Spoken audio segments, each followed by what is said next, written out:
Faulkner also here, and if you check, you'll find out, those of you who don't know him, who Scott Faulkner is. He's a very leading conservative thinker from the time of Ronald Reagan onwards, basically tracking conservative thought in the United States, etc. So what Dr. Vijayalakshmi and I were discussing was that there would be some questions, some major questions about the US, about domestic policy, domestic politics, and we could get Scott's perspective on it as a US conservative insider, and then we could get my perspective on it as an Indian outsider. So there would be nuances and differences between the two perspectives.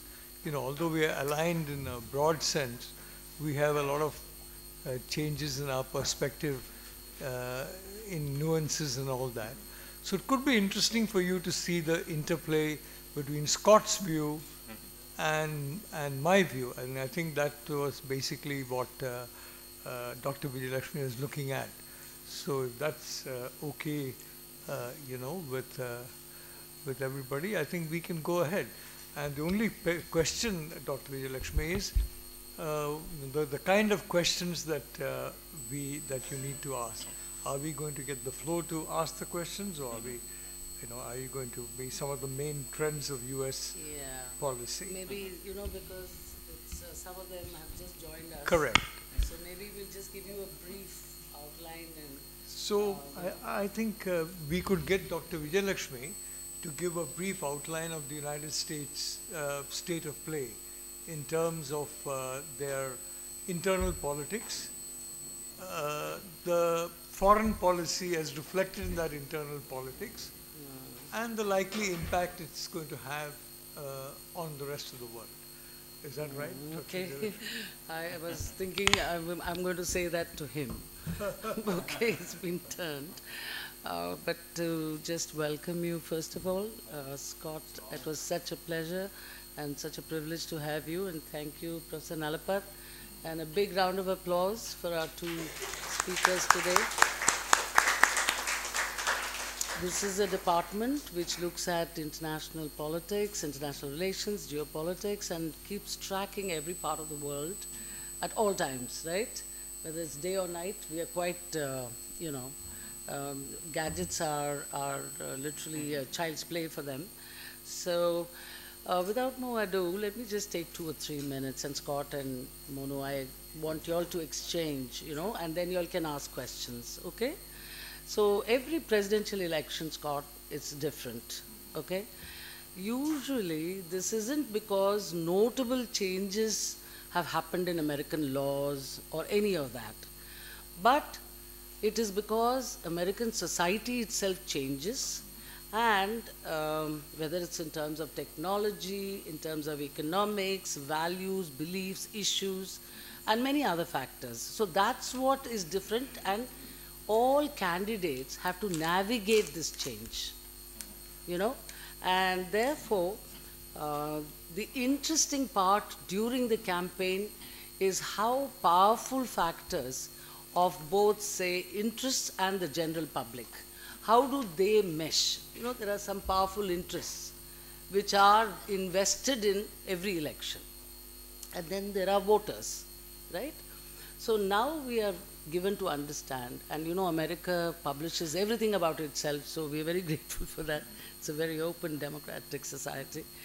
So whether it is about tactics or about, say, procedures, is there a law against this candidate, for example, and so on, or even raw popularity, as we are seeing for Mr. Trump,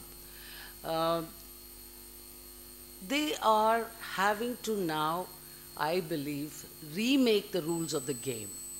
21st century presidential elections are really different. I hope Scott and Monu, you can, take me on that. But more than that, the navigation by candidates actually is like a race. Both sides, all of them have to outperform the others. So we were just discussing, for example, if somebody like former President Trump calls, 40,000 people turn up. Who else in the Republican, those of you who may have seen the presidential debate, the primaries, you know, they have a presidential primaries debate. If you see the other contenders for the Republican Party's nomination, how many of them can say that? So you have to, this navigation and therefore the process of getting into elections itself is terribly interesting, okay? And I think it's also, you know, about making live players and dead players. And this is something I just read, and I found it really good. And I think, you know, the writer had in mind, Monu, that a live player is one who changes everything. He disrupts, he does things or she does things, and everything can change. Dead players are those who play by the rules, or they're doing things the usual way. Now, who is going to do what is what this election is really all about. So rather than just thinking that it's a rematch, you know, many people have raised this point that it's going to be a rematch between President Biden and Mr. Trump, right? It's not at all a done deal. There is such a lot to go on, I mean, such a lot to cover before we actually come to that point. So many news outlets and writings, sometimes, whether in interest of full disclosure or otherwise, are on one camp or the other. So some feel that President Biden has a very good chance of coming. Here they're saying Trump has certain challenges, but he might win the nomination anyway. So we are able to make a certain amount of predictions or certain amount of assessment and think about who can be the main players, dead or alive. Dead. That's an old, you know, Texan, you know, posters, dead, wanted, dead or alive.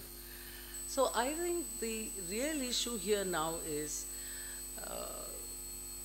the social scripts that are handed to these players and how they play it will be as much important as other issues.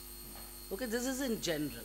And I think finally I would flag, I had some points to make later on, but just in terms of, you know, for my students, the key issues which we have been tracking since the midterm elections when we expected a red wave, and there's a lot of reasons why that didn't happen. It could be a lost opportunity because every election is a kind of stepping stone to the final presidential election in the United States. So economy, crime, environment, immigration, healthcare are the top 5 issues. We don't see terrorism. So we are worried about that. And then, you know, there are all kinds of issues in the world, foreign policy issues. One which is combining domestic and foreign is the DACA issue, the Dreamers Act and DACA issue. But there are many others, you know, around the world, the hotspots around the world. How America chooses its president is vitally important for many parts of the world because it impacts the foreign policy of the United States. We don't think nowadays that it's Tweedledum and Tweedledee. It is substantially or even in many ways significantly different under different administrations. But we also want to, you know, I don't want to flag all the issues of foreign policy, but China is one of them that comes right to your mind. Pakistan, to a lesser extent, is also, I'm going by country, but the issues remain regional as well. Coordination on Quad in Indo-Pacific is a very major issue. How far are you going to go? Because Mr. Trump outlined the strategy and Biden is going further into it. So that's another interesting thing. So US's pivot to Asia, which began making the round some time ago, will that be sustained? How will you manage your transatlantic relationship given the problem with the Russia-Ukraine conflict not ending, you know, slowing down the defense, etc. So there are many, many issues. But we also understand that the process of governing United States itself today is in balance. Wafer-thin majorities, House in the hands of Republicans. barely. So, you know, is that a good thing or a bad thing? No one can, you know, especially when it comes to defense and foreign policy. which is of great interest to us. I think we are worried when we see appointments not being confirmed, or, you know, and you have been an administrator in the White House, and, you know, all of you, please read about Scott. I will circulate. I could not circulate this in time, but he was elected the first chief administrative officer of the US House of Representatives. And he oversaw $1 billion annual budget and all non-legislative operations. So you can imagine what Scott has been doing all these years, and his breadth of understanding of how to do or how to govern the United States, how US is being governed. We can have no better person, Monu. And Dr. Professor Nalapat, I don't think I have to speak much. He has written this wonderful, wonderful book, which we are going to release formally, but we've already discussed. It is about Cold War 2.0. Cold War 2.0 says it all. Okay? And final word, Indo-US relations, we think, will continue to be on a positive trajectory despite differences, and, you know, even if administrations change, we see a bipartisan support for better relations between India and the United States. And this is my briefest. Yeah, so Scott, I think what we'd like from you is for you to give us a sense of where is US politics going, where has it come from, where is it going to, you know? I appreciate it. Thank you for having me here, and looking forward to a good, lively dialogue. I think one of the key things is communication, that the media in America is no longer the media, that there are very few real journalists. So what you have is almost a 90% plus filter that's pro-Democratic Party, and in some cases almost radical left.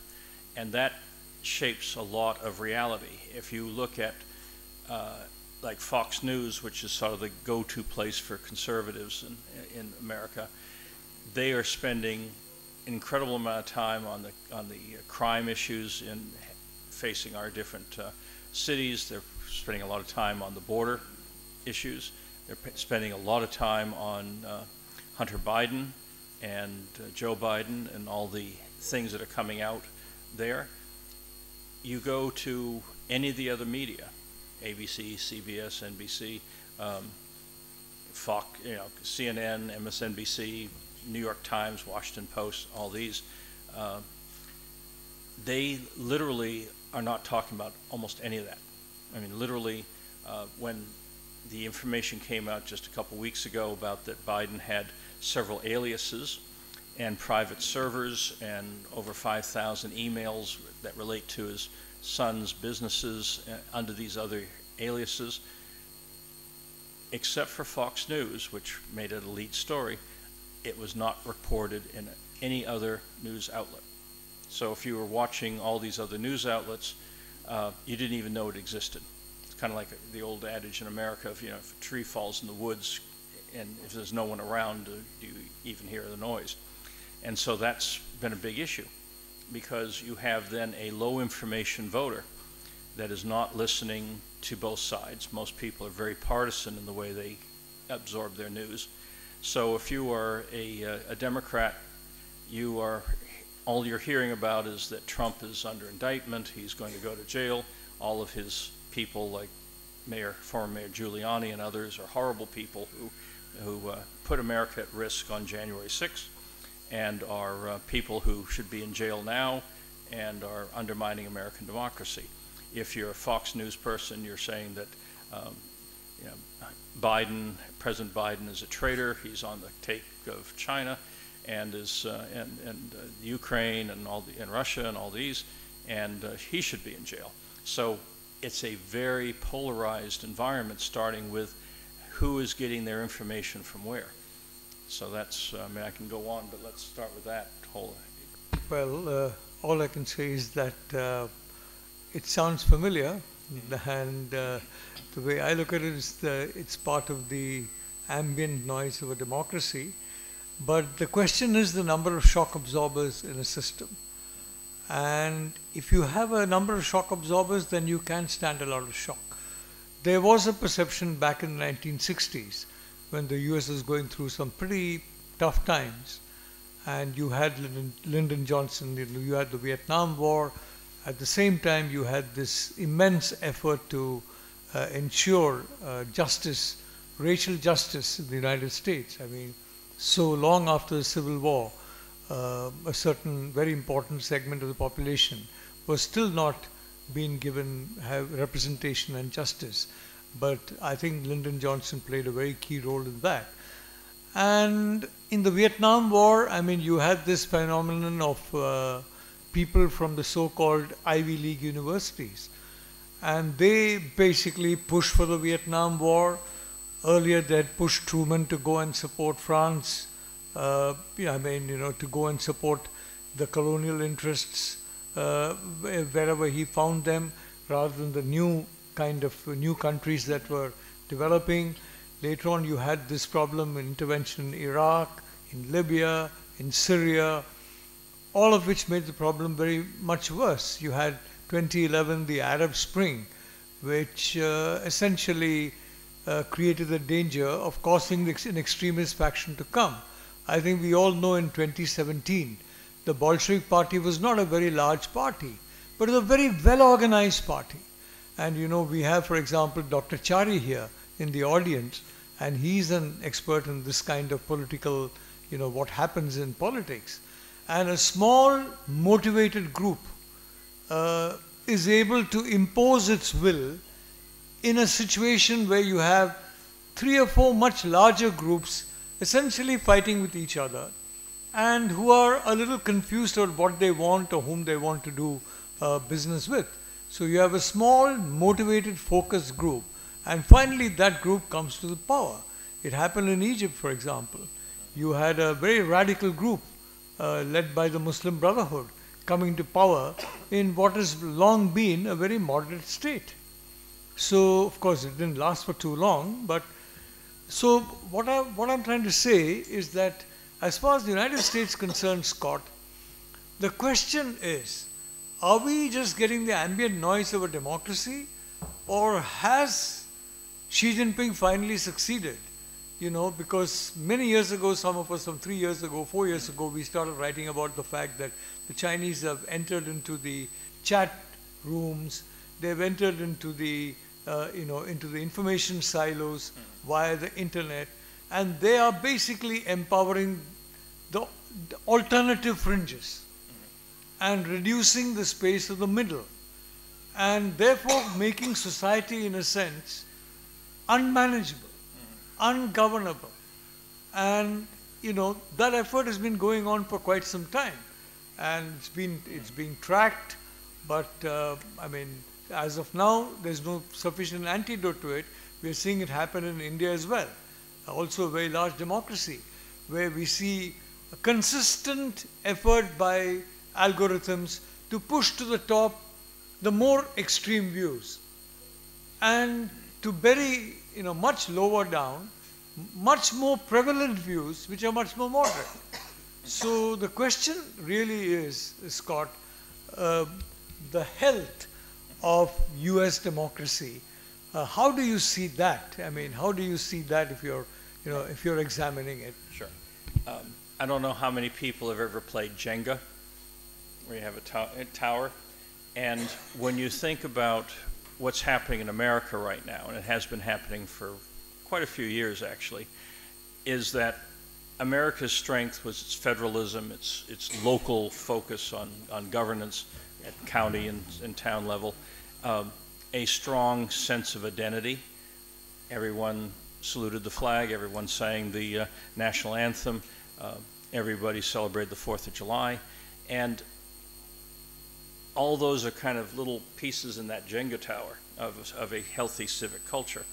Every healthy civic culture, whether it's India, America, or other countries, you have a certain set of core beliefs, core legends, let us say, about its founding, and things that young people, as they're growing up, before their minds fully form, when they're like in their teenage years, are basically given an inherent love of their country. and then they learn about the nuances that, you know, every country has problems, every country has done things it's not really proud of, but those kind of nuances are introduced later in life. You have, I liken it to, you know, a married couple. They fall in love, they love each other, and, you know, 20 years into marriage, there's certain idiosyncrasies that start to wear, but the underlying love is still there. I think with the leftist agenda, the media agenda, and a lot of other things happening, some of it is maybe relating to China influence, but for the most part, that underlying love has been eroded in our classrooms. Things like critical race theory, 1619, other issues, you're starting to introduce America being a bad country at a much younger age in our society. And so that underlying love that's going to see you through learning about the other darker parts of America or dealing with the complexities of America today is not as strong as it used to be. So as America is looking at internal challenges, the crime, the border, other issues, and then external challenges, whether it's Ukraine, Russia, whether it's China, that underlying love isn't as strong and is not as widespread as it used to be. And especially with the fighting over what happened in 2020 as the election was stolen. I talk about gaslighting. I don't know if you've watched the famous film from 1944, Gaslight, where it's basically a husband wants to do and his wife, and he creates an artificial world in their mansion to try to lead her to suicide. So you basically are creating a false reality where someone makes bad decisions against their own interests, and that's what gaslighting is, and it's used quite a bit now in the United States.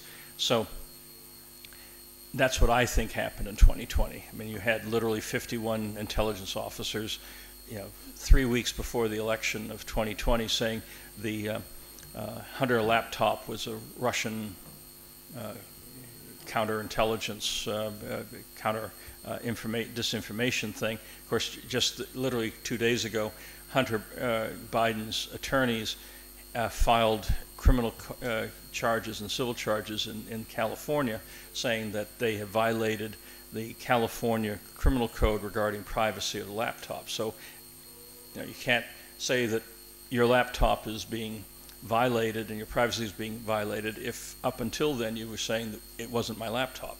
But that's the kind of parallel reality that we're dealing with in the United States. But getting back to the basic issue, when you look at the 1930s, and a lot of us draw parallels to today, where you have, you know, at that time you had Japan going after China, you had Russia and Nazi Germany going after parts of Europe, and then we ended up with World War II. That we have a similar situation now. I mean, when you look at Donbass in the eastern part of Ukraine, it's very similar to what Hitler did in 1938 with the Sudetenland in Czechoslovakia, saying, you know, majority of one type of ethnicity and nationality is needs to be protected. So, because the Donbass has a fairly majority Russian-speaking population, so that's one of the reasons Putin justified his move. And then you have, again, what's happening with China, the South China Sea, the fortification of the atolls and things, very similar to some of the moves that Japan made in the late 30s in China. And so a lot of us feel we may be on a cusp of a third world war, or certainly a major conflict any day. I mean, some of us are still amazed that Taiwan hasn't been invaded.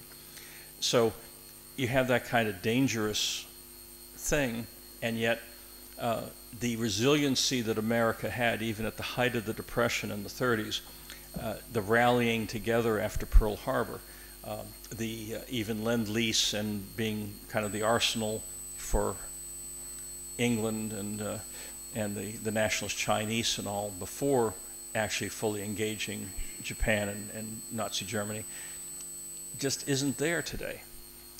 So our resiliency, our ability to bounce back, our ability to rally to a cause either because of an internal threat or an external threat, I think it is a mere shadow of what we had going into the late 1930s, early 40s. And so we're very fragile as a civic culture, as a political player on the scene. And that concerns a lot of us right now. And when you look at Blinken and our Chairman of the Joint Chiefs of Staff, Milley, these are very weak personalities. They are not projecting American power. When you had the G20 meeting and then the meeting over in Vietnam and some other meetings that Biden had, he went to great pains to say, we're not trying to do anything to harm China. We're trying to help China. Well, a lot of people on the conservative side of America felt that, you know, he should have been more forthright. He should say, yes, we are doing everything we can to contain China. We see them as a threat. We see them as someone that we have to organize to contain, because China, I mean, if you know, in classes like this, going back over a decade, the Politburo in China has openly said they want to be the dominant world power by 2050. I mean, they make no, they're not coy about it at all. They make no secret about it. The issue is, in China, you know, you have the faction that wants to use Belt and Road Initiative and debt traps to basically dominate the world economically. And then you have the military side that wants to basically have a shooting war with Taiwan and other places. So I think part of the reason that Taiwan hasn't been invaded yet is you still have the two factions inside Beijing government, that one side says we can do this economically without firing a shot, and the other side says we need to start firing shots like yesterday. And that internal conflict is why we don't have Taiwan invaded right now. But there's nothing that is counter to saying that both factions want China to dominate the world. They just have different ways to come at it. And I don't see anyone, very few people in America, certainly in Washington, D.C., even talking in those terms. I mean, some of us old Reaganites are, because we're Cold Warrior types. But that's part of it. The dialogue is not being even addressed. The issue is not being addressed. And again, and even if it was, the resiliency of the American people to rally to whatever decision is made internally or focused externally is just not there. It's not 1938. It's a whole different era that's very, very concerning to a lot of us. Scott, I'm glad you raised the issue of 1938 and Ukraine, because this is a major fault line between our perceptions and that of the United States. There is a part of India called, which is called Pakistan-occupied Kashmir. And there are American companies who are active there, along with Chinese companies. There is a part of India called Aksai Chin, which belongs to India, which is now under Chinese occupation, which has been since the 1950s. And we are very delighted at this tremendous emphasis on sovereignty, on the right of a country to retain its boundaries and things like that.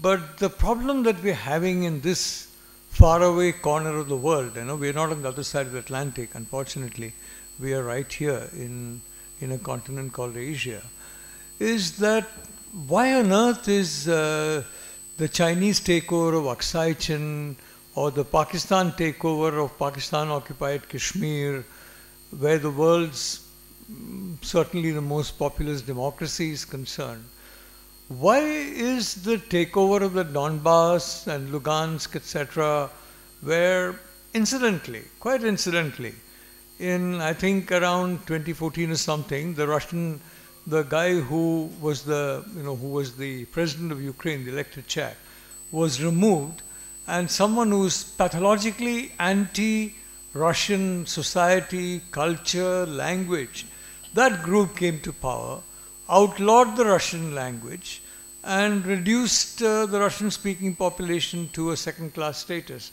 From the way, I mean, as I said, this is a question of information.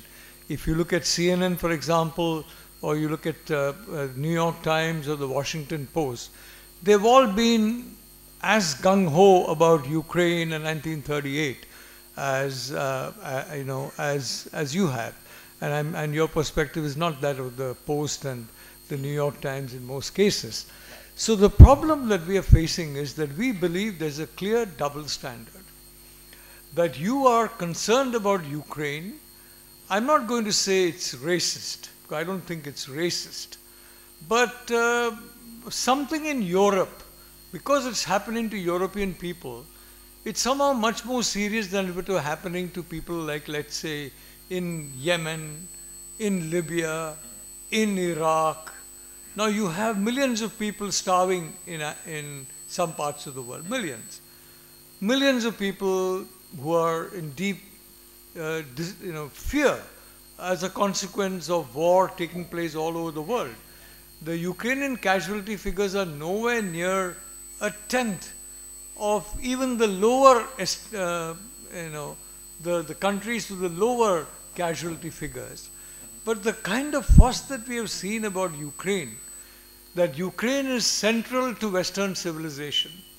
And my question, I mean, I'm not going to get into an argument with you because you've got a very strongly held position, which is the American position, the standard American position, if I may say so. Democrat, whether it's Lindsey Graham or it is, Tony Blinken, the same position on that issue.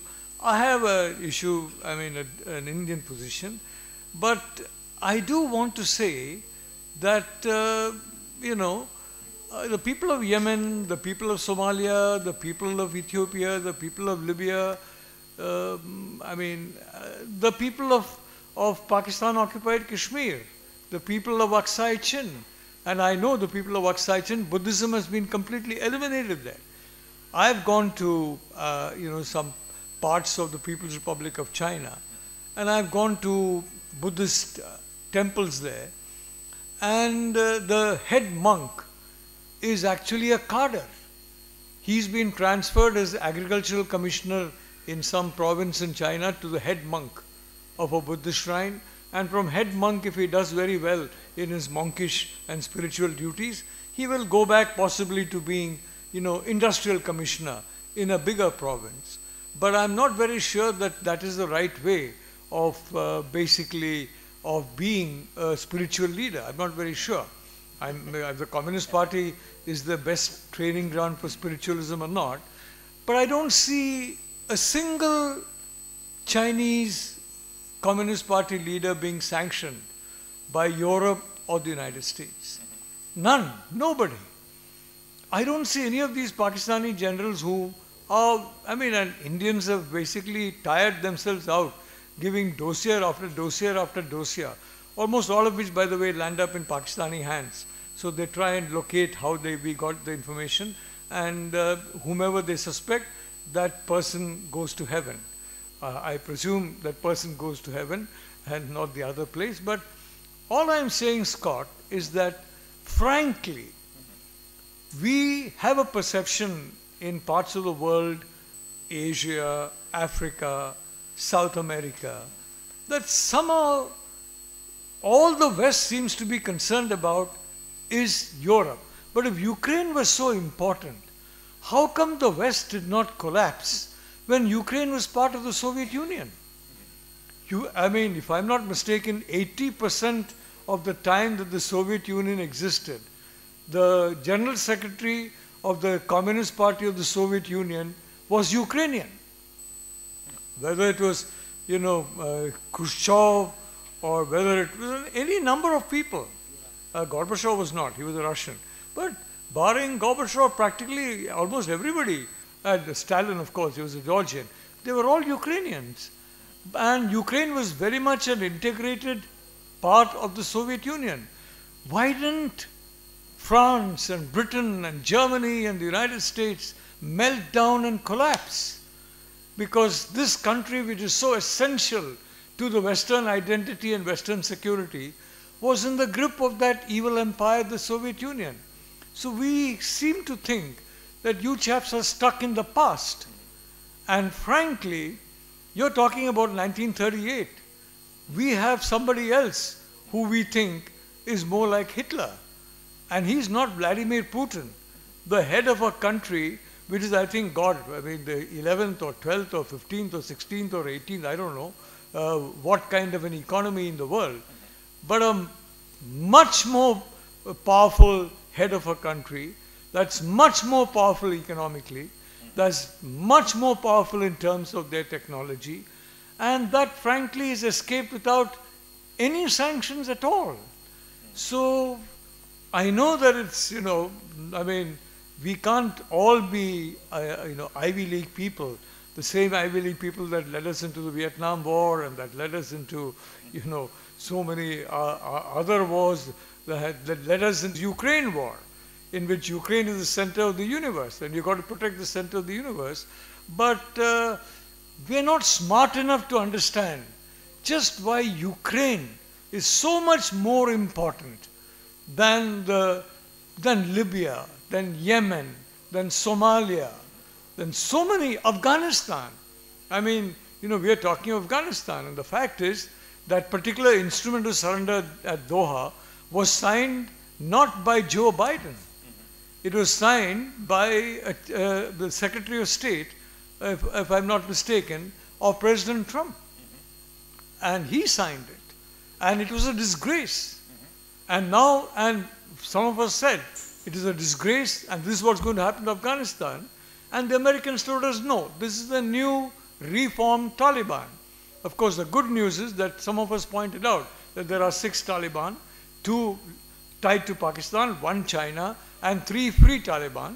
And these free Taliban are now basically 90% of the Taliban cadre, and they are giving hell to the Pakistanis today, and they'll give hell to the Chinese tomorrow. I mean, that is, I mean, I'm not saying it's good news, it's certainly bad news. Hell is bad news anywhere. But all I'm saying, Scott, and you know, let's agree to disagree on that point. But for us, I can have a few agreements. Yeah, I'd like to say, for us, Asia is a little more important than Europe. For us, China is a little more important than Russia.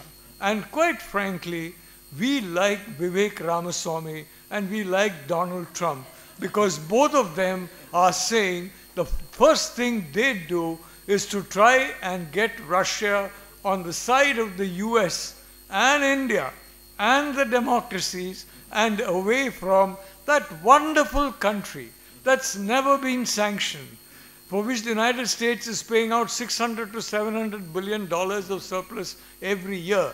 I mean, if you're that generous, it's obviously a wonderful country. I don't deny that. But personally, Scott, please, even though we're not too smart, leave us to our own fantasies. And our fantasy is, frankly, it's the new Cold War. Actually, we have a lot of agreements, but let's start with some basics. America is probably the most parochial world power in history because our imperialism was in our own continent. Our domination was against our own Native American people. So when you look at other powers in the world, going back through history, they were much more of a, whatever the world was defined at the time, much more outwardly focused because they were, I mean, England took half the world with, you know, Australia, India, parts of Africa, etc. And so you had people who were interacting with other cultures, interacting with other continents. America, until the Spanish-American War in 1896, was pretty much just worrying about South Dakota and the Sioux Indians and things like that. And so our entry onto the world stage, except for a few minor things like President Rutherford B. Hayes helped sort out some negotiation with Paraguay and a battle, war back then. But in terms of again, civic culture, national identity, until the Spanish-American War, America's first phase in its existence was all insular. To this day, I mean, we have 330 million people, plus or minus, in the United States. Only 8% hold a passport, and a majority of those are first generation or second generation. And when Americans talk about leaving, going on foreign travel, the vast majority are basically doing a cruise ship in the Caribbean or in the Mediterranean. So very few Americans have a global perspective of any sort, have lived in another country, have worked in another country, have connections and friends or colleagues in other countries, minuscule.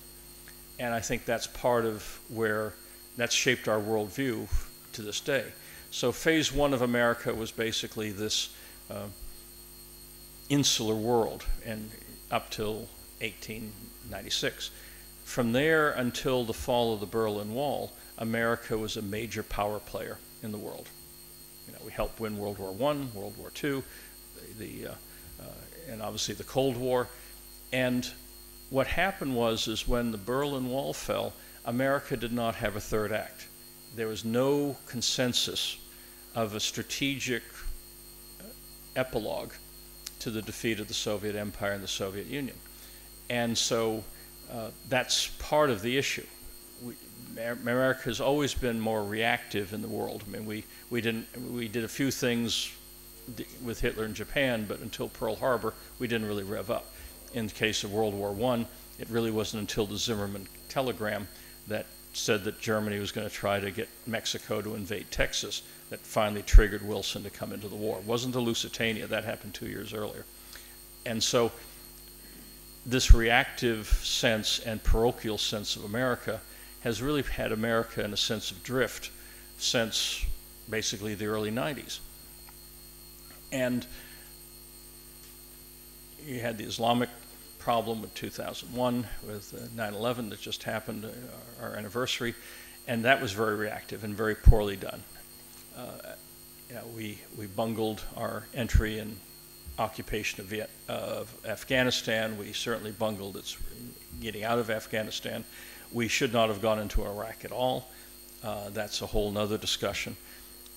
So when you look at Americans today, I mean, there's actually been surveys done the last couple of years by like Princeton and others where someone is given just a world map without any names on it and asked Americans to say, you know, where certain countries are.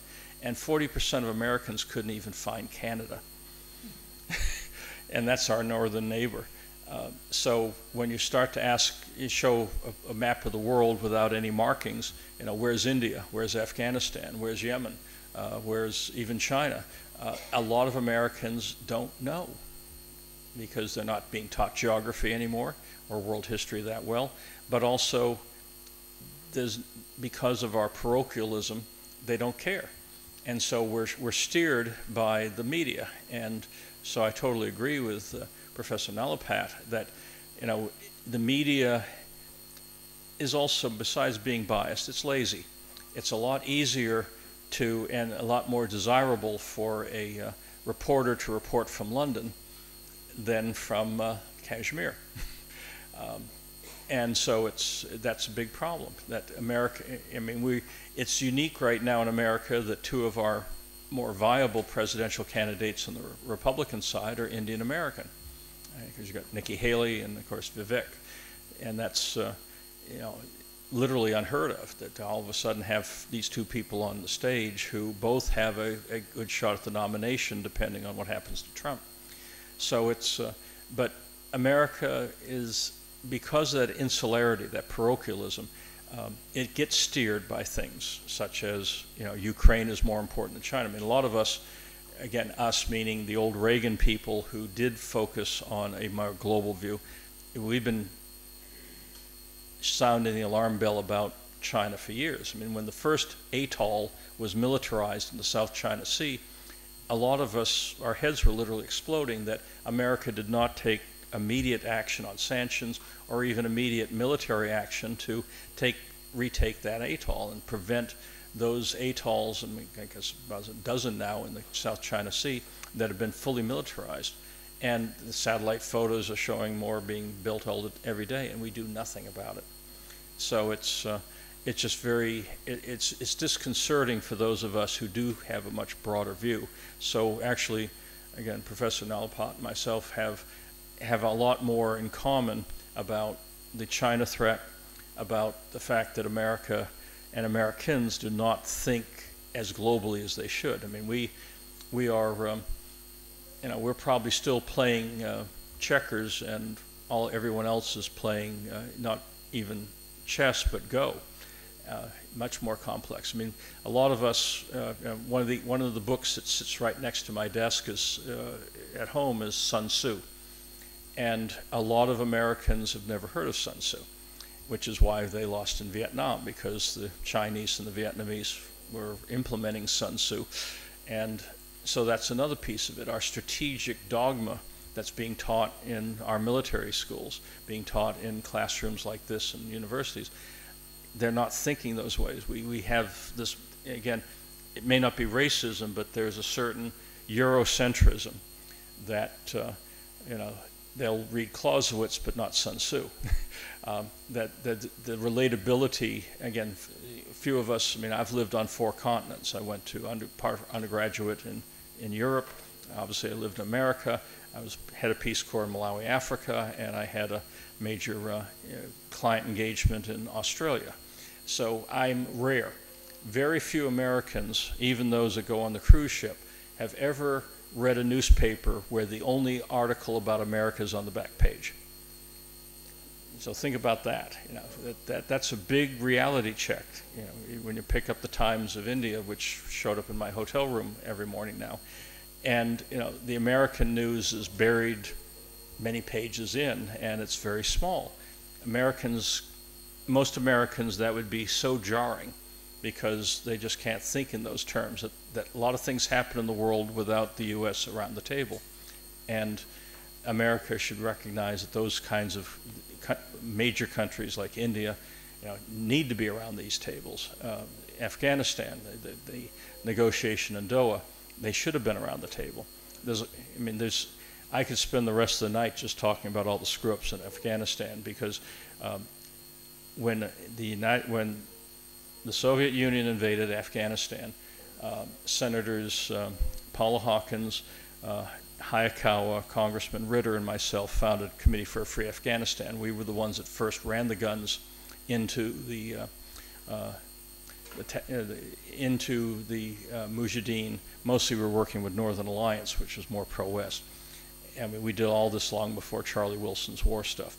And we understand the chessboard is bigger than just Europe, but we're rare, and that's a big problem right now. Yeah, I think, thank you so much, Scott, for that. And I must say that, Scott Faulkner has been very clear-sighted in a lot of his thinking. And I mean, it's not the case that it's always been followed, but it's been clear-sighted.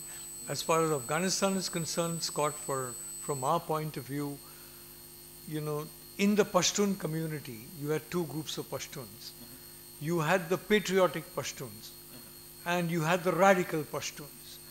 And regrettably, the Americans outsourced the thinking in that war to a state, Pakistan, and the Pakistan regarded patriotic Pashtuns as a threat, which they still do. They don't like their own Pashtun community, and because there is a strong element of Pashtun patriotism that is now coming up. And frankly, among Pashtun women, for example, there's a very strong spirit against patriarchy. And Pashtun women are putting up a very strong, a very strong effort at ensuring equality, gender equality and gender justice. Now this is not good news to Pakistan. So for them, the radicals were better than the Pashtun nationalists. And the mistake that was made in Afghanistan, even though you may not think it's a mistake, well, the Soviet Union there, basically didn't do very well. It didn't do very well for one very important reason that Vladimir Putin understands very well. It did not bomb Rawalpindi and Karachi to dust. Had it bombed Rawalpindi and Karachi to dust, and Peshawar, of course, to a lot more, I am not at all sure that there would have been any support from within Pakistan to Afghanistan. But the people in the Soviet Union were terrified of provoking a war with the United States. And believe it, as far as we are concerned, we knew them very well. We knew in the privacy of their rooms what they were thinking. They were terrified of sparking a war. And there's some paper organization called SEATO or CENTO or God knows what. And Pakistan was a member of these. So the Soviet leaders thought, my God, Pakistan is a treaty member of these, of SEATO or CENTO or whatever. So if we bomb Pakistan, we'll trigger World War III, which is not the case. If they had bombed Pakistan, I see no way in which the Americans would have intervened and launched an attack on the Soviet Union. No way at all. The reality is both sides were afraid of each other, and both sides were afraid the other would attack, which really means neither was ready to attack. So Afghanistan, frankly, one of the big mistakes, according to a gentleman named Vladimir Putin, who has been around in the US, in Russia for quite some time, he feels that the Soviet leadership did not carry the war into the hinterland. That is the rare area. And it is this person who's now in charge of Russia. So our worry, frankly, is that you are not going to, one day, you may not be able to confine this Ukrainian war to Ukraine. And it might go beyond that. I do not believe that the population of the United States is going to support any kind of an all-out war with Russia. I don't believe that. It's not going to happen. With the result that if the Russians do overrun some of the Baltic states, and I think Scott has been, very worried about that particular possibility. I mean, if they do challenge NATO on this bluff of Article 5, that, everybody will fight, if the smallest little bit of NATO territory, it's not going to work. Because neither in France, nor in Germany, nor in the US, nor in Britain, I mean, forget about Canada now. I think the Canadians now would like to fight with flowers. That's the old flower power is in full swing in Justin Trudeau's Canada. But what I'm trying to say, frankly, is that Putin got some lessons out of the collapse of the Soviet Union. And those lessons are what are worrying us. Because this wretched conflict, in what, frankly, I think the Ukrainian people are a wonderful people. I have immense respect for Volodymyr Zelensky. He's an outstanding human being, a very brave human being. He's really confronting a terrible situation, and his people are confronting a terrible situation. But the fact is, Ukraine is not as important to the overall, to the West or to the democracies as, for example, Taiwan, with its advanced chip-making facilities. Ukraine, a lot of fertilizer, a lot of, food grain, but we are talking technology here. And the Atlantic is no longer as important as the Indo-Pacific. Russia is no longer as important as China. So essentially, what's happening is NATO is fighting the wrong country in the wrong place. And this is a big worry for us, because after a point, Vladimir Putin will once again become Vladimir Putin. Today he's a mixture of Brezhnev and Gorbachev and Khrushchev and God knows what else. Somehow, I don't know what the reason is, but he's not fully Putin. But we are afraid one day the man will again become Putin. And then he'll say, okay, we have all these warheads with us. We have all these tactical nukes with us. What are you guys going to do about it if we overrun the Baltics? Nothing. My forecast is, frankly, and I'm sorry that by sheer good luck, I've been absolutely right on Afghanistan right from the beginning. That's right from the 90s, in which I pointed out the horror of supporting the Pashtun extremists rather than the Pashtun nationalists, again by sheer good luck. And what is going to happen when you withdraw from Afghanistan? The same terrible situation is happening now. The Taliban have not changed, except that the Free Taliban is now 90% of the cadre. And they hate Pakistan and they hate China terribly. And that is going to be a big problem for these two countries. But having said that, Scott, let me tell you frankly, for us, you see Ukraine and the defense of Ukraine and staying strong in Ukraine as essential for the future of democracy. Ukraine was never a democracy. It still is not a democracy, frankly. But but of course, if you believe the New York Times, it's the most perfect democracy in the world. If you believe the German papers, the Europeans are united that this is a wonderful, idealistic democracy. But our worry, frankly, is that that Ukraine may become a Poland. Czechoslovakia, that period is long gone. With the militarization of the South China Sea and with the complete change of the status quo in Taiwan, with the kind of aggressive intent demonstrated by China against the world's largest democracy, India, and against all the ASEAN countries. Czechoslovakia is long gone, Scott. It's now Poland.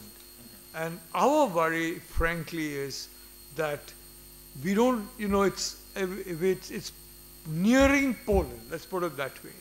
And if it becomes Poland, and then a World War III becomes inevitable, that's something none of us want.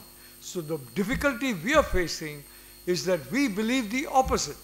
We don't believe that what you're doing in Ukraine is preventing China from attacking Taiwan. The information that we have from China is that the Chinese leadership wants this war to continue because it is diverting attention away to Russia. That's our information. And our information is that in the Chinese leadership, especially in the military sections, there's a feeling that if this war continues for another 1 year more, the West will be so drained of, forget the appetite for war, for weapons. Frankly, today, if there's an invasion of Europe by Russia, the Europeans will lack the weapons to fight it because it's all gone to Ukraine. Unless you're going to use tactical nukes. The French and the British and the Russians are going to lob nukes at each other. I don't think that's going to happen. So our worry, frankly, is that, it's like withdrawing from Afghanistan to concentrate on China. And then Biden concentrated on what he thought was China, which is Ukraine. So for us, frankly, some people like me, for a long time, and Scott and I go back a long time, and throughout that time we've been talking about India and the US working together. We are a bit terrified of a United States foreign policy establishment. And let's face it, Scott, 40% of the people don't decide US foreign policy. 4% of the people don't decide US foreign policy. 0.4% of the people don't decide US foreign policy. It's decided by a minuscule number of people. And these guys are creating a situation in which all of us are getting less secure because of this obsession with Europe, with Europeans, and with Ukraine. And the sad thing is, even somebody like, like the Defense Secretary, Lloyd Austin, Condi Rice, all of them.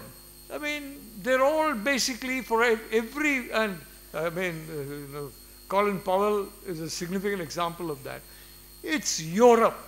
And this is, I just wanted one final statement, Scott, before you snatch the mic from me. And that is that there are too many Americans who are not American, who are basically Europeans who have somehow swum onto the other side of the Atlantic and who still believe they're European. Americans are Americans. Donald Trump, like him or not, is an American. He's not a European. Barack Obama, like him or not, is not a European, he's an American, But unfortunately, Tony Blinken, Jake Sullivan, Lindsey Graham, all these guys, Hillary Clinton, I think they love Europe. And when you look at the travel itineraries of these people, 90 to 95% of their travel is across the Atlantic. So the only time they go abroad to visit the other side of the Atlantic. But the other side of the Atlantic is only a small part of the world. We are also here. You know, but nobody seems to want to come to see us.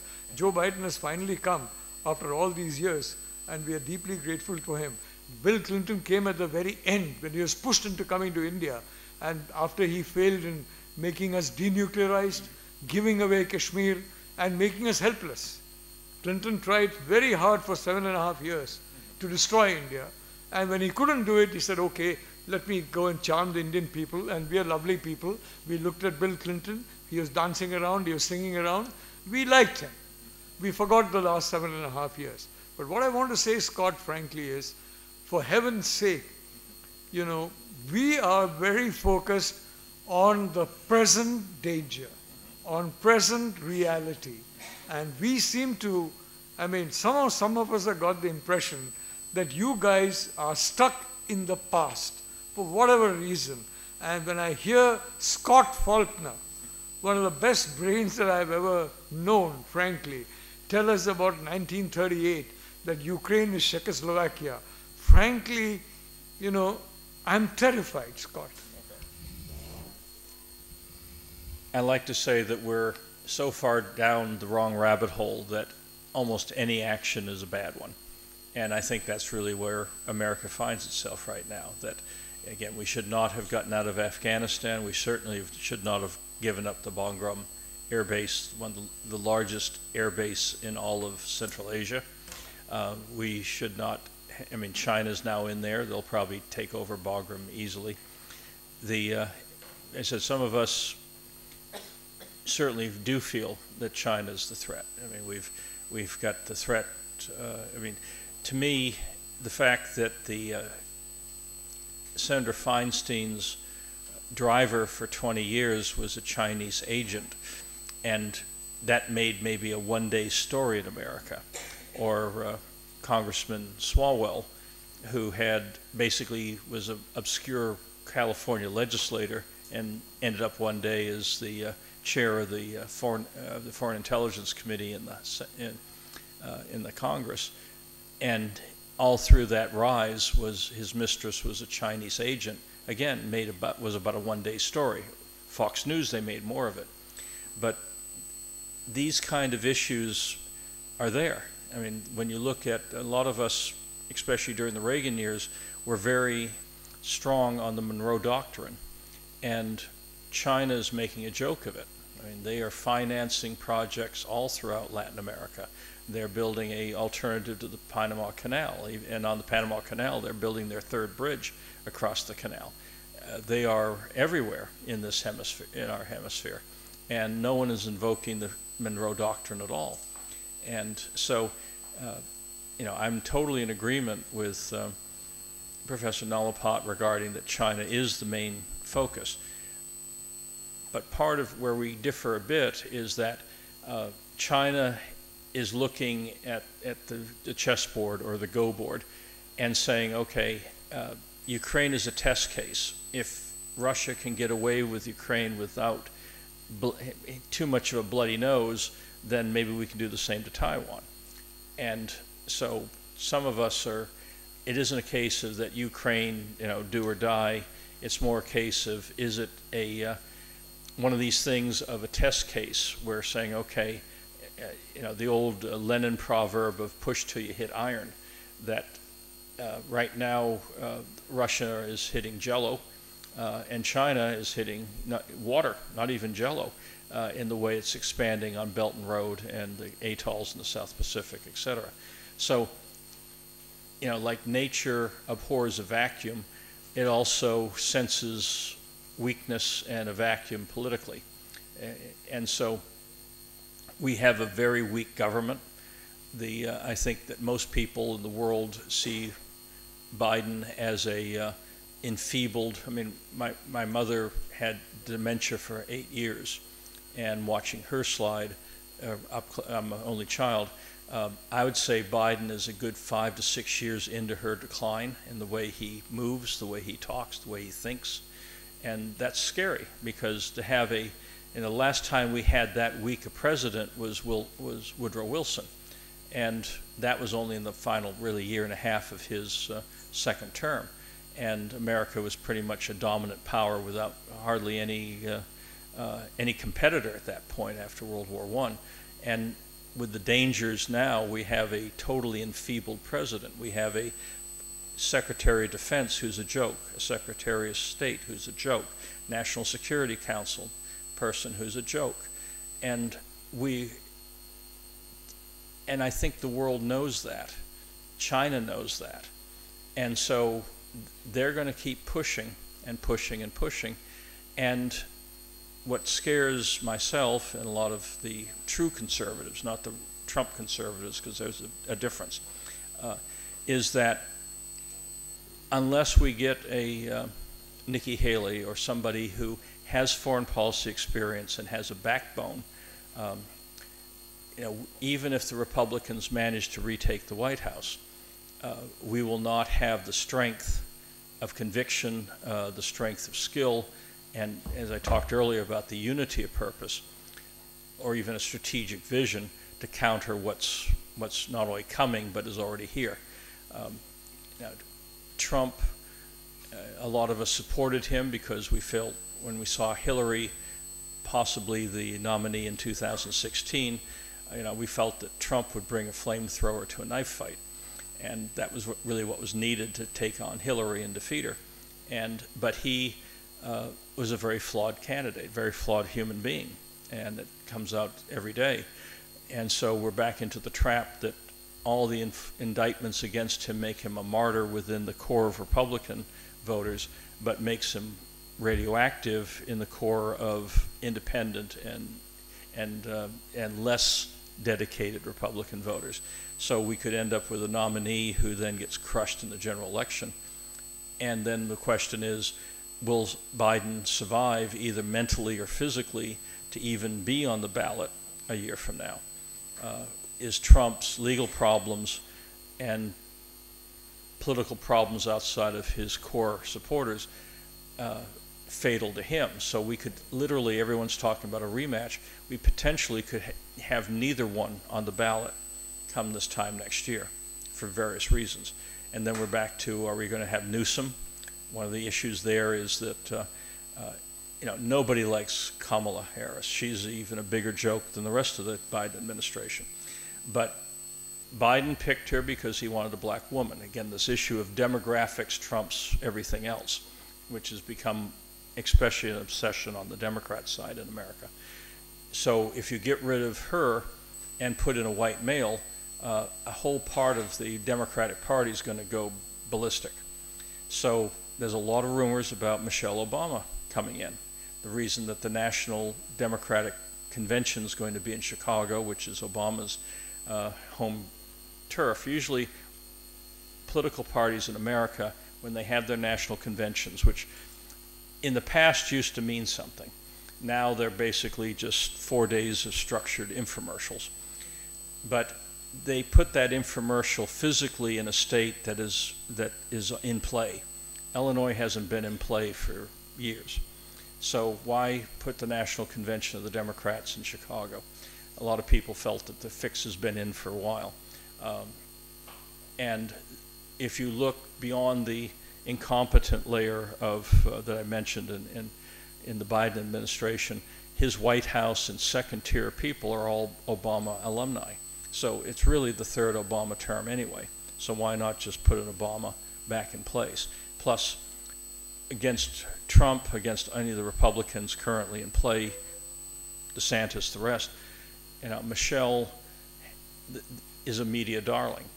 And it'd be very hard to attack a viable black woman versus an incompetent like Harris. It puts the Republicans in a real box. And that would allow the Democrats to proceed. And again, Obama weakness, he did not challenge the protests in the spring of '09 in Iran. We call it the apology tour when he went to Egypt and other places. He is a weak person on the world stage as well. He might have been a folk hero because of, again, his demographic. If he had been Joe Smith, white guy, most of what Obama did would be written off as an incompetent. But because he was the first black president, everyone went, "Ooh, he's a wonderful guy," and that's just the kind of prism that we're having to deal with in the American political system.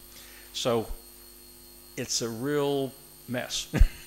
And some of us who, again, were there under the Carter administration, fighting Carter and bringing Reagan in, we don't see a white knight on the horizon. But back to the core issue that Professor Nalapat talks about, Eurocentrism, one thing that's telling is that Congress is back in session. They usually take all of August and the first couple weeks of September off.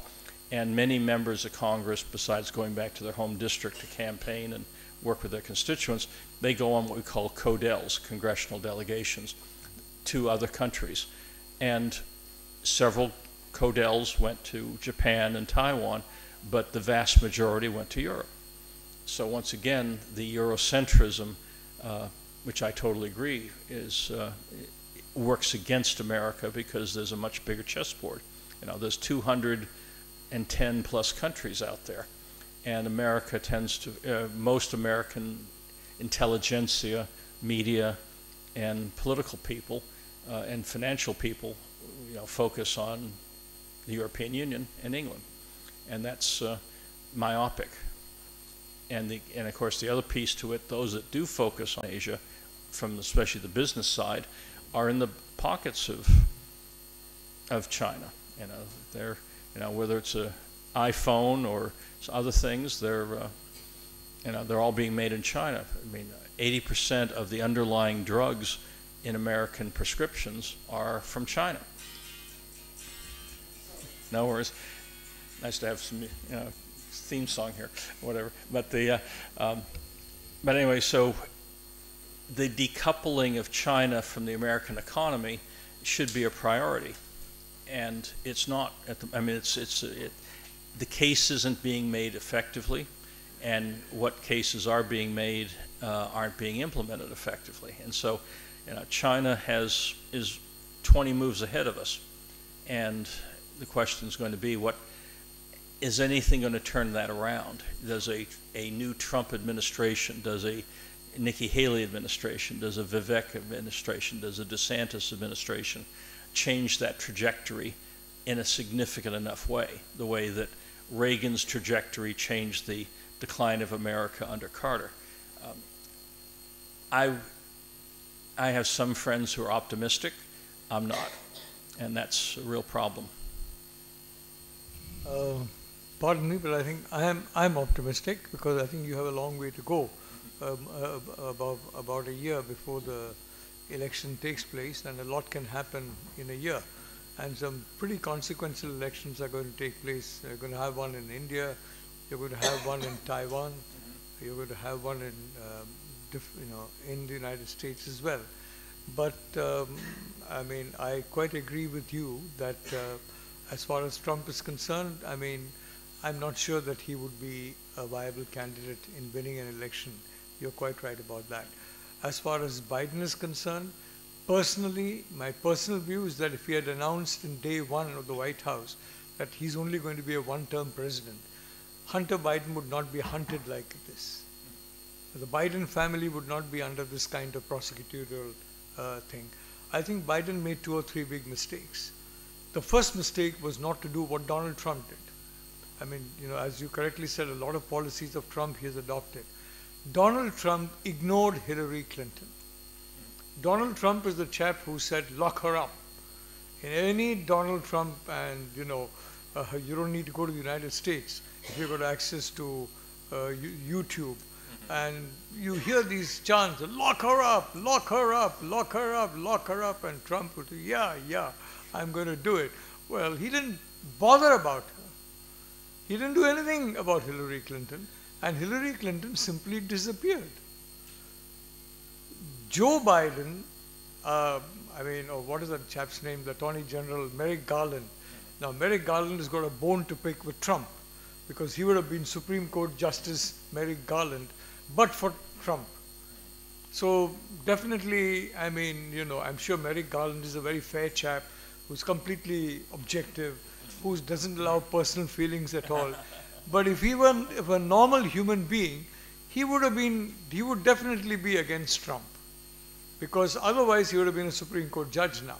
And frankly, he would have been a very good judge. Merrick Garland, I've checked his judicial record, it's outstanding. But the way he's gone after Trump, he has basically ensured that Trump will lock the Republican nomination.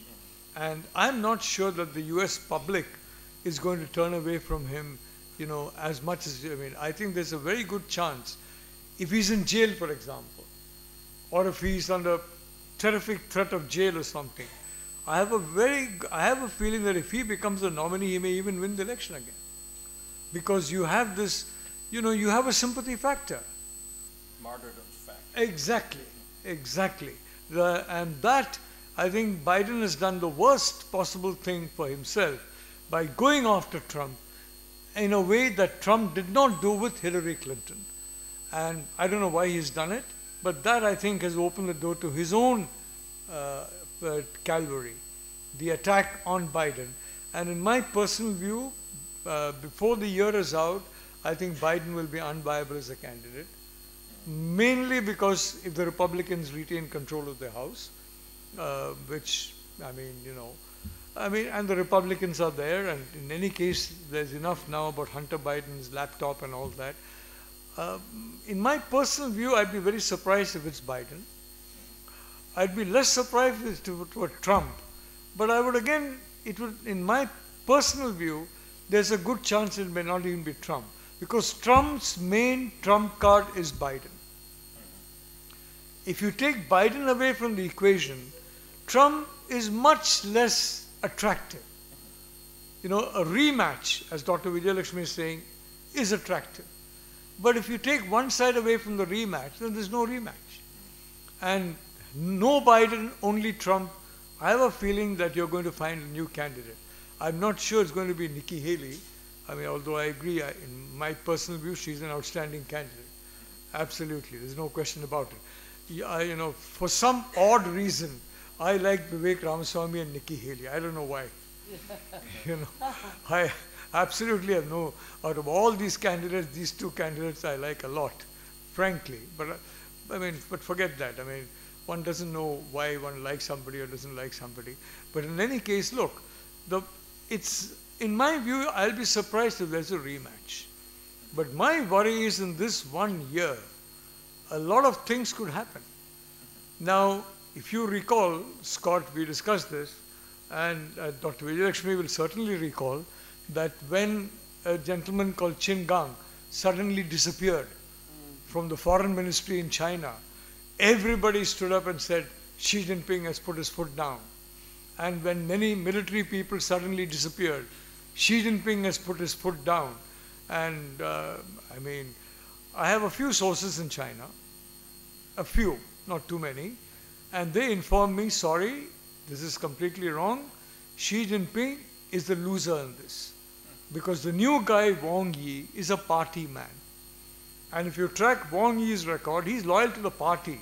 He's not loyal to, he's certainly no Xi Jinping loyalist. Qin Gang was a Xi Jinping loyalist.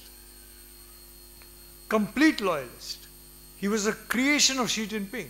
Wang Yi is a creation of CCP. So, to my point of view, it indicated that Xi was getting weaker. And a more dangerous Xi is a Xi that's getting weaker. You know, he may want some heroic deed, like, for example, I don't know, doing something on Taiwan or something like that. I don't think it will be India, because after Galwan, I think the appetite for a direct border confrontation in the case of China is now much less. For the simple reason that, as we, you know, Scott and I mean Dr. Lim and others, we discussed, the Chinese PLA soldiers are single male children. And we all know that that is, you know, you're spoiled silly when you're in that situation. And when you're spoiled silly, you're not a fighter. And the Chinese soldier has learned to fight a war through watching video games and through simulation. as people who have been in the front line, I'm quite certain that Dr. Vijayalakshmi has gone to Punjab and Kashmir and Northeast and all that. Certainly Dr. Chari has. And you've actually been at risk of bullets coming at you. There's a big difference in going in the front line and going before a simulated exercise, where death is the exception. Whereas in a real thing, it's just in every second, you're basically playing with that. So from that point of view, I'm not sure it's going to be India. I suspect that he might try something on Taiwan, the weaker he gets, as a means of reclaiming his primacy. Because she has risen to power on the back of the military. He has not talked, everything, his entire foreign policy, everything is military dominated. So the next 1 year, in my view, is going to be very critical, which is why the elections in Taiwan are going to be critical. Elections in India are going to be critical because elections in, let's say, in the ASEAN countries, their approach is going to be critical. And I'd like to say that ASEAN has finally stood up. You know, I'm sure that, that many people are happy about that. The reality is that the ASEAN countries protested very strongly for the first time to China about its imaginary map, you know, and that I have not seen that happen before. And I had so many of these newspaper reports and friends in the different parts of the world. Oh, Anwar Ibrahim, oh, he's too pro-Chinese. Anwar is, not pro-Chinese, I can tell you. He's pro-Malay.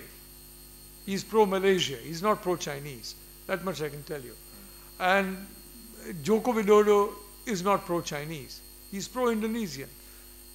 The Vietnamese are definitely not pro-Chinese. And even the Laotians and the Cambodians did not stop the protest to China. We had written off Laos and Cambodia to China. They said, no, we think this is enough, this is too much. Because let's face it, the Laotians don't like the Chinese. And the Cambodians don't like the Chinese. Because the Chinese were backing a guy called Pol Pot. And Mr. Pol Pot did not like his fellow Cambodians. Of course, neither did Nixon and Kissinger. They bombed a lot of them. And a lot of the dead in Cambodia are because of Nixon and Kissinger. But all the blame has been put on Pol Pot. That's fine. Let Mr. Pol Pot take the rap for it. But what I'm trying to say, I'm optimistic. I'm optimistic that in this year, you're going to see a situation that this is really, we are on the brink of either going in for or preventing a world war. In that situation, I think I would trust the public, I would trust the citizens, I would trust the people in their way. Look what happened in Britain. You know, after Czechoslovakia, after 1938, Chamberlain's approach began to become unpopular. After he came back and then they grabbed the whole of Czechoslovakia, he became unpopular. People realized. Today, a situation is being reached in which, if you look at the country that's least popular in India or United States or Europe or UK, it's China. If it's least popular in Nepal, everybody talks of Nepal as being basically a satellite country of China. The reality is that if you're a Chinese in Nepal, you pretend to be Taiwanese. Because Nepalese don't like Chinese. They hate them. Africans don't like Chinese. They don't like them at all. They like Indians, by the way. We get along very well. And, mutually, I think there's this thing. But the reality is that people are beginning to understand what China is all about. So I'm hoping that in this 1 year, you are going to see that kind of change play about. I am hoping that you're going to get a kind of leadership in the United States that understands that.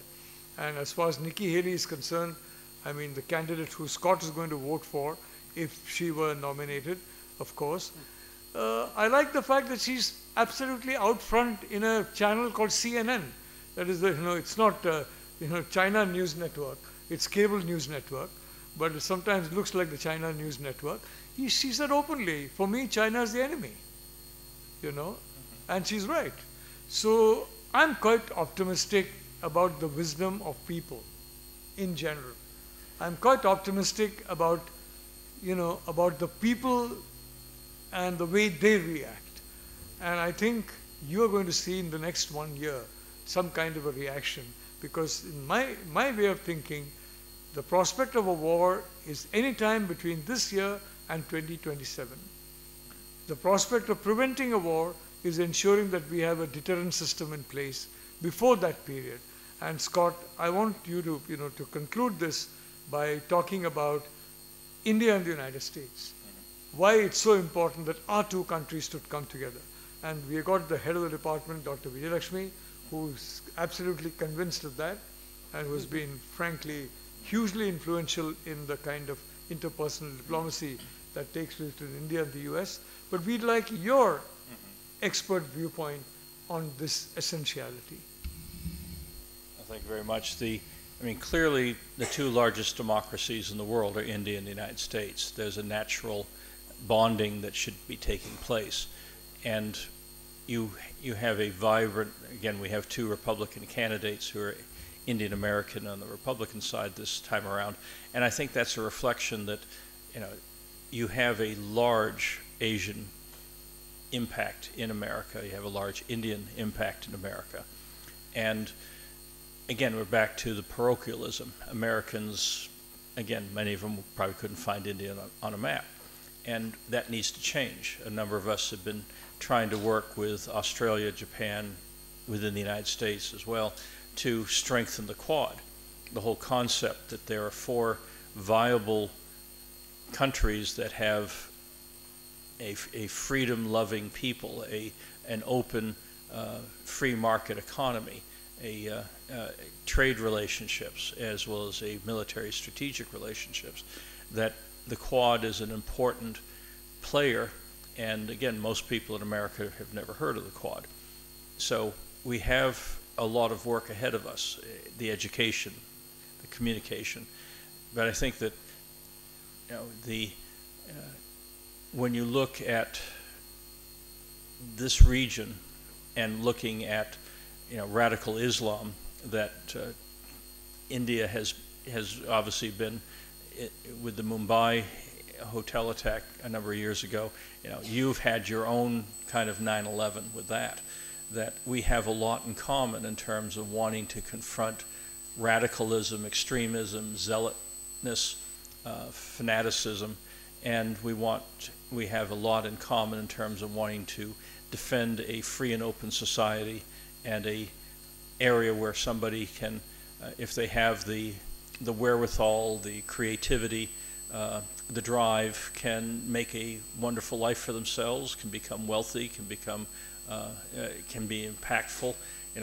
There aren't that many countries in the world that you can literally make a name for yourself and make a good life for yourself, because the culture, the economy, the political, civic environment allow you to do that. And and we need to embrace that in between India and the United States. We need to find ways to strengthen that. We need to find ways to learn from each other along those lines. Again, I'm unique among Americans because I've lived elsewhere. I've read 2 books on Indian history before coming here for my first time in India. There's a fantastic new book came out earlier this year called Courting India. It's actually about the first British ambassador to the Mongol court in 1616. If you love reading history in general, it's one of the best written history books I've read in several years. I highly recommend it, Courting India.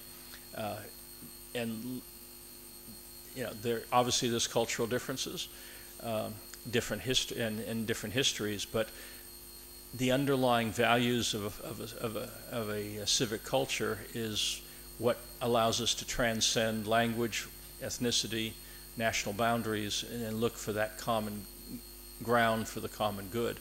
And so that's certainly something I've been promoting over a number of years, and very honored to know Professor Nalapat and other people in India that I've really respected and cherished their friendship and their insights. And so it's a very special time for me to finally be over here on your home turf instead of wining and dining with Manu and at nice restaurants in D.C.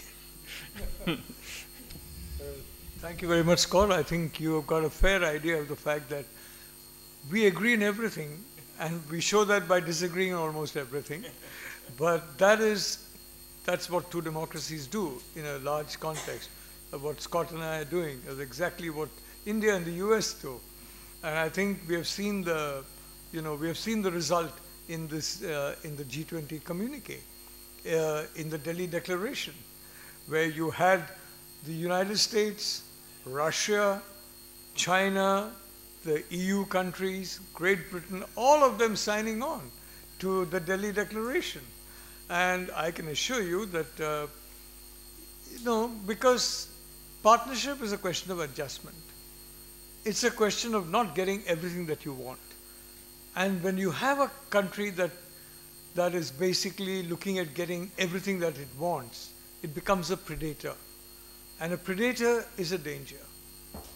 Even 60-40 is fine, but not, I would say, 35-65.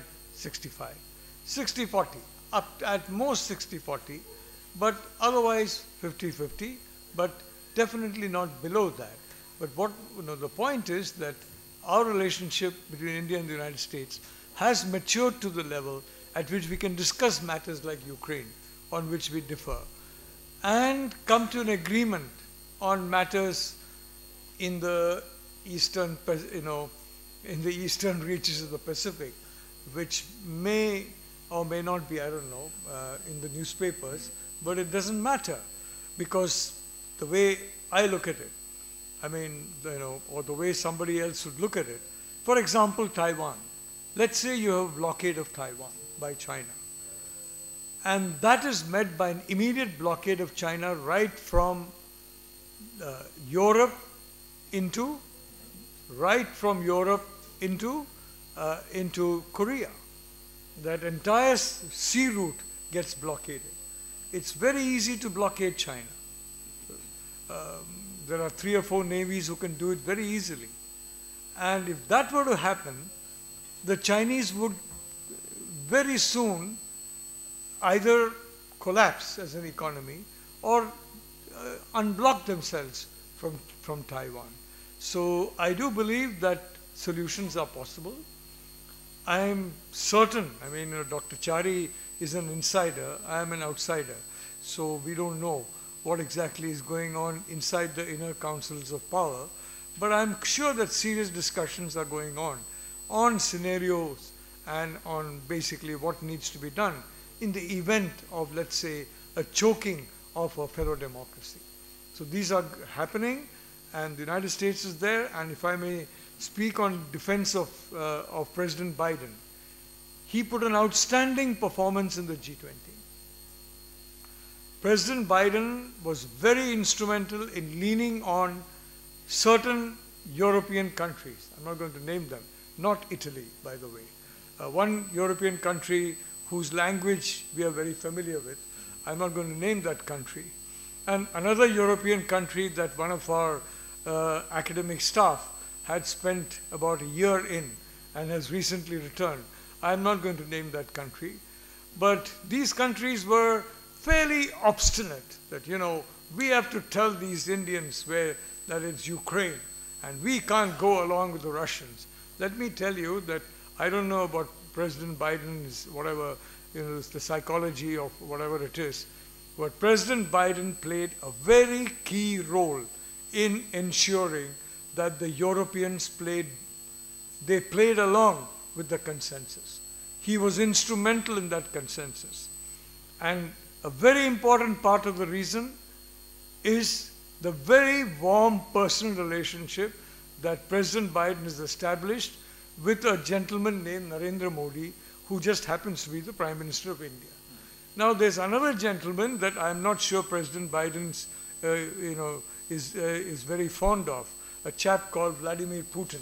I don't know if you've heard of him, Scott, but Vladimir Putin is also somebody who's a good buddy of a gentleman named Narendra Modi. And Narendra Modi made, obviously he talks to, I mean, we all like to talk to friends. I love talking to Scott, by the way. Scott is, has not told me that he likes, but I am assuming that he doesn't mind it. So we keep it, and we've been knowing each other for a very long time, so don't worry. We can quarrel in public and not have any problem. But the point is, India's relationship with both the United States and Russia was absolutely instrumental in the Delhi Declaration becoming unanimous, because the Russians leaned on a certain country to their south. I'm not going to name that country. It's a certain country ruled by a particular kind of individual who, fortunately, in my view, has become much weaker. And that country also signed on. That country also agreed to this Delhi Declaration, although to the very last they were not wanting a Delhi Declaration. A lot of work has gone in by a lot of people in making the G20 a success. There are a huge number of small cogs in a very large machine. Among the small cogs is myself as the co-chair till November 30th, when I ceased to be co-chair of the T20, of the India T20, which is a think tank, the planning vertical of the G20. A lot of people have worked very hard. But let me tell you that all our work would have gone to waste had there not been an understanding at the top. And specifically, a very close relationship between Prime Minister Modi and President Biden, and Prime Minister Modi and President Putin.